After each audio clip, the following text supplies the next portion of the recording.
Þá ætlum við að halda áfram í föstudagsþættinum í dag. Þá erum við að tala töluvert jólin, við erum að tala tónleika, við erum að tala gjafir og við erum að tala ýmislegt sem tengist þessari jólahátíð sem auðvitað töluvert mikill neyslutími og neyslunni fylgir auðvitað rusl og þess vegna ætlum við aðeins að tala rusl. Ótrúlega sjúklega spennandi umræðefni. Ég veit ekki hvort að fólk það mest spennandi til að gera á föstudagskvöldi sé að ræða rusl. En ég veit að ykkur tveimur finnst rusl dálítið spennandi, eða hvað? Já, að sjálfsögðu. En 2011, þá verður breyting á sorphirðukerfi á Akureyri. Einu sinni settum við eiginlega allt í bara samadallinn, en svo fórum við að flokka. Hvað? Þá voru settar upp, þá var umræðan kerfi A eða kerfi B, að fá annað hvort tunnu eða fá þessar svokölluðu grenndarstöðar sem við höfum í dag. Og hafa bara reynst mjög vel og eru mjög ódýrar fyrir okkur íbúa. Og það sem þú getur komið með, þú getur flokka heima, plast, pappa, blöð, kerti, rafhlöður, málm, gler. Þannig að þetta hentar mjög vel.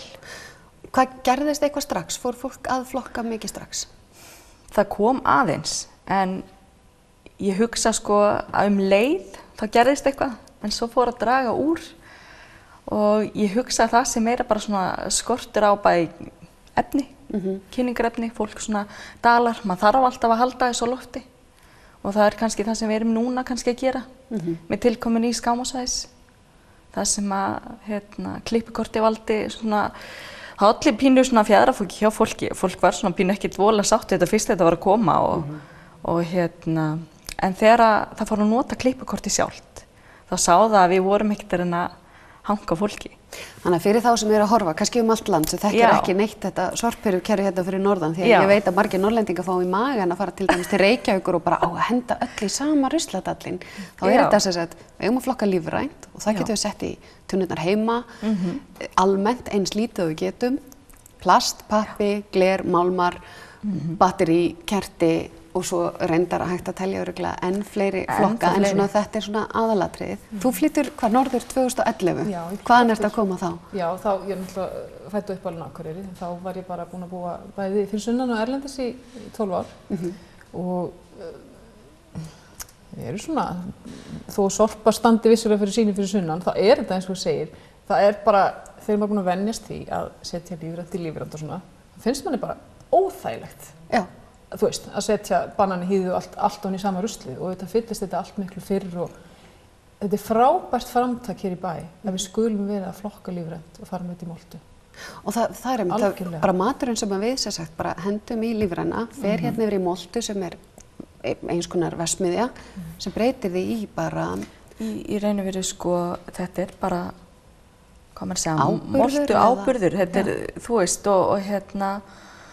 og þetta er bara svo mikilvægt að það er lífræn okkar og það eru blöðin sem fara líka gámarnir af grenndarstöðunum og sláturúrgangur og ýmislegt sem fer þarna í og þetta er einmitt sko tölurnar sýna að það eru 50%, það er helmingur af lífrænu miðað við annað, þannig að þetta er mikið sem að skila sér þangað. Það fær mann samt til að hugsa matasóun. Já, algjörlega. Akkurat. Það eiginlega, kom það ykkur ekkert óvart til að fóra að flokka frá lífræna? Hvað þetta er ógeðslega mikið? Jú, mér finnst aðalega sko, þegar maður náttúrulega með stórt heimili og maður mikið í kannski grænmeti, þú veist, það er bannið, appelsínubörkur og ég tala ekki um að færa melón eða eitthvað. Það er svo fljótt að fyllast hjá manni lífræna hólfið.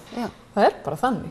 Og svo er kannski bara botnfyll í tunninni ef maður er búin að vera bara duglegur í sorteringu. Ég er alveg bara frekar ströng í þessu sko, mér finnst þetta svona næstuði gaman sko, heila. Þetta verður bæða lífstíl og ákveðinu svona áhugamáli. Maður hefur bara metnað fyrir því að gera þetta vel. Að því líka maður veit að það er ekkert sem birtist bara í búðinu og hverfur í ruslinu. Þetta er einhver hringur. Allt efni það bara skiptir form. Ég var að segja við Dagbjörtu áðan að núna er endurvinnsla að koma inn hjá okkur. Við erum, þú veist, aftarlega meirinni hvað heiminn varðar í rauninni. Við vitum að margar þjóðir voru miklu fyrirbyrjar á þessu öllu saman heldur en við. En við erum samt framalega hvað Ísland varðar, þarna á Akureyri, klárlega, og gera flotta hluti. En þegar við erum búin að koma inn hjá okkur endurvinnslu hugmyndinni að vera að nýta hlutina aftur, þá finnst mér kannski næsta skrefi vera einmitt það að fara líka sparlega með. Já. Og margir gera þetta vissulega, skiljiði, okkar foreldrar voru náttúrulega að skóla, stýra alveg upp við að það var bara skólað plastið og notaði aftur og það var alltaf notaðir aftur plastbókar og það var með þessar lífræn jarðger heimi á mér þegar ég var lítil, sko. En við erum bara duglega að kaupa. Það einmitt kannski líka máli, við stöndum líka í stappi við einmitt fyrirtækin. Það rosalega erfitt fyrir okkur að standa upp og segja, eru þið ekki tilbúin að koma með í moltu eða að gera eitthvað svona meira. Og stundum svörin náttúrulega bara, þetta kemur frá Reykjavík. Þú veist, skrifstofurnar eru þar og lítið sem hægt að gera. En fyrir okkur kannski hér í Akureyri er bara, þú veist, að koma upp hvatakerfi. Koma upp eitthvað svona kerfi þar sem við getum veljana fólk, veljana fyrirtæki. Og vantar það sem sagt á fyrirtækjunum meira? Að þetta fer sjálfkrafin á heimilin en fyrirtækin ekki að fylgja með eða hvað? Fyrirtækin náttúrulega þau borga ekki sorphirgjöldin, þannig að þau þurfa að sjá þannig að það er erfiðara fyrir okkur að fylgjast með því. Já, svo varðandi umhverfisvitund og náttúruvernd og svo framvegis, en auðvitað svo fer þetta út í hártogar svo við getum reynda rætt þessi sorphirðumál hérna endalaust af því fólk hvert fer þá ruslið, verið að senda síðan með skipum til útlanda og hver þú veist, CO2 mengunin af því og hvað með almenna sorphir, við ennþá að keyra þá á Blönduós, af hverju eru að því, þú veist, þetta alveg rosalega stór málaflokkur og svo náttúrulega allt vesinni, þarf ég að skóla allt saman, skóla skýrið, í Nennusöki, ég með svo lítið eldhús. Við þurftum að gera þáttaseríu. Já, þetta bara kvartarinn, skilur, það sem allt ómögulegt. Við þurfum líka bara að setja okkur í gírinn að þetta jörðin okkar sem við erum að hugsa hérna.